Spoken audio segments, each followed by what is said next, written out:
I'm Zach. I'm Nate. I'm Zach. And this is ZNZ Reviews. This is our second review. Today we'll be reviewing Limitless, starring Bradley Cooper, Robert De Niro, and Abby Cornish. Limitless is about a writer who is unable to write when his ex-brother-in-law gives him a pill that allows him to access 100% of the brain. So this movie we all really liked, and we all agreed that it was really good. Nathan? I thought it was really cool. Love the opening. The directing style was really good. Awesome movie all around, though. So with the directing style, we had kind of talked about this a little bit. The direction style was more of a flashy type thing, like almost trying to show off, but not in a way that made you dislike it. I mean, there was ups and downs of the direction style, and usually I don't like the flashy type of thing, but I think in this movie it did work, because the special ways they were trying to make it feel with the drug use and, in that fashion. Yeah. I thought it was really funny because, it was such an awesome movie, and I wasn't expecting that much from it. And, when you first watch the opening credits, you're like, Bradley Cooper, who was in The Hangover, which was popular, but, it never really gave him a whole lot of time for real acting. And, he was in some other stuff, like Valentine's Day, which I didn't see. 18, he was good. Yeah. Plus they had, Robert De Niro, who, don't get me wrong, is one of the greatest actors of all time, but he's not very picky about his movies, obviously, from Little Fockers just last December. And then it's produced by Virgin Film, which I honestly was totally unaware of. The Virgin Mobile, their kind of film section. And I was like, really? Wow. And then I was like, my hopes were kind of dashed within the first few minutes just watching the opening credits, and I was like, oh my gosh, this is actually a really good movie. The opening was awesome, though. Yeah, the opening was really cool.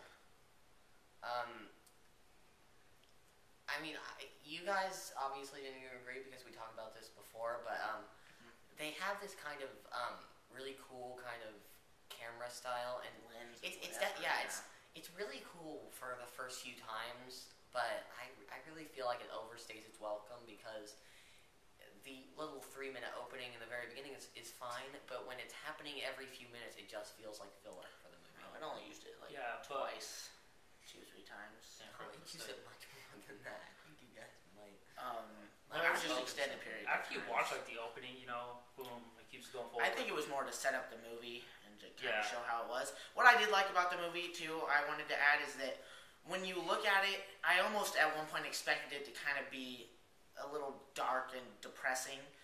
What I liked about it was that it didn't go for that type of tone. It did more of it was a serious movie, but at the same time it was it had humor. It had humor in it, but not to where it's like a comedy, but it had humor, but still a deep story, and it kind of had, a lighter tone than like a really deep, depressing ending. It was able to do that pretty good, so that was one of the ups for me too. You want to explain about the whole PG-13? Oh yeah. This movie was on the edge, literally, pinky left on PG-13. That was it. No. You know it's true because we don't want to get too much into spoiling the movie, but there's a few scenes in that you're like, how is this not R? And we talked about that the entire movie. It was really funny because when you go in this PG-13 movie, you're obviously thinking that it's. Don't get me wrong, it's not going to be nice, but it's still, it's not going to be quite as bad as it was, and I really don't want to ruin anything because you guys have to agree, saying anything about any of those parts would ruin the movie. So definitely go see it because we'll be getting to the definitive rating later, but it's really good, but maybe shy away from some of the younger ones because it's not Iron Man. Like how parents used to okay, we'll go see this because it's PG-13. We'll take our 8 or 9-year-old son. No, you don't want to take him to that movie. Because it's kind of weird though. Because with some of the ratings these days, it's Limitless was not Iron Man or Transformers. I would take a 4-year-old to Iron Man or Transformers. Yeah. But with Limitless, I don't know. That was. What I'm really interested in is to see more of the critic reviews, because I haven't really looked this up aside from Entertainment Weekly gave it a B+, which I would rate a little bit higher than a B+, but still, B+ is pretty good. Entertainment Weekly I don't always agree with their ratings. I usually don't agree with critic ratings in plenty of cases. Fight Club. We're talking about that movie. Not talking about that movie, see Fight Club. It was... I just want to see how they thought it was. I always like to look at critic reviews when I don't agree with them. Yeah.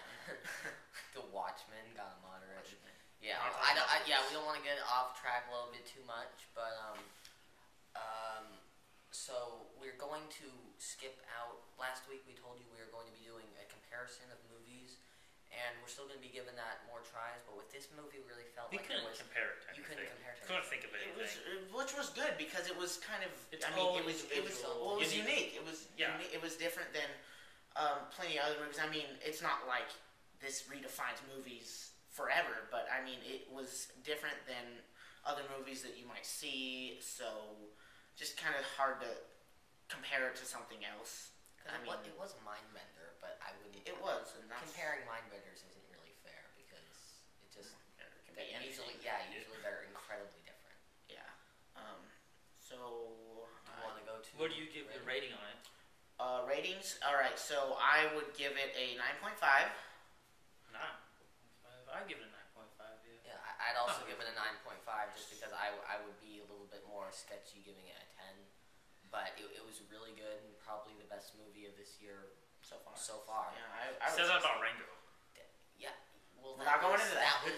That was earlier in the month. Okay, that was earlier in the month. Obviously, something is going. 3 months into the year, we have to decide these things. Yeah, I mean, I'm just gonna say so far for every movie. I mean, by November, I'll have a new so far probably. Dude, we'll probably have one by May. Hey, by next week you'll probably have a new so far. Yeah. Our tickets. Sucker Punch next week. We are going to see the midnight premiere. We Second, don't want to third, get off fourth. track, but definitely watch that next week. We all get our average would be a 9.5. It's a really good movie. Definitely something that I'm going to pick up when it comes out. I say it's a go see. Not a must go, but it's a go see while it's out. I'm picking up day one. I would say so too. Must go see it day one, but you have to see it at least while it's still out. Well, yeah, it's already past day one, but all right. So we're finished. Check out our Paul review, which will be posted within the coming minutes. Several minutes. I suppose we'll see you next time on ZNZ Reviews. We will be reviewing Sucker Punch, so stay with us there.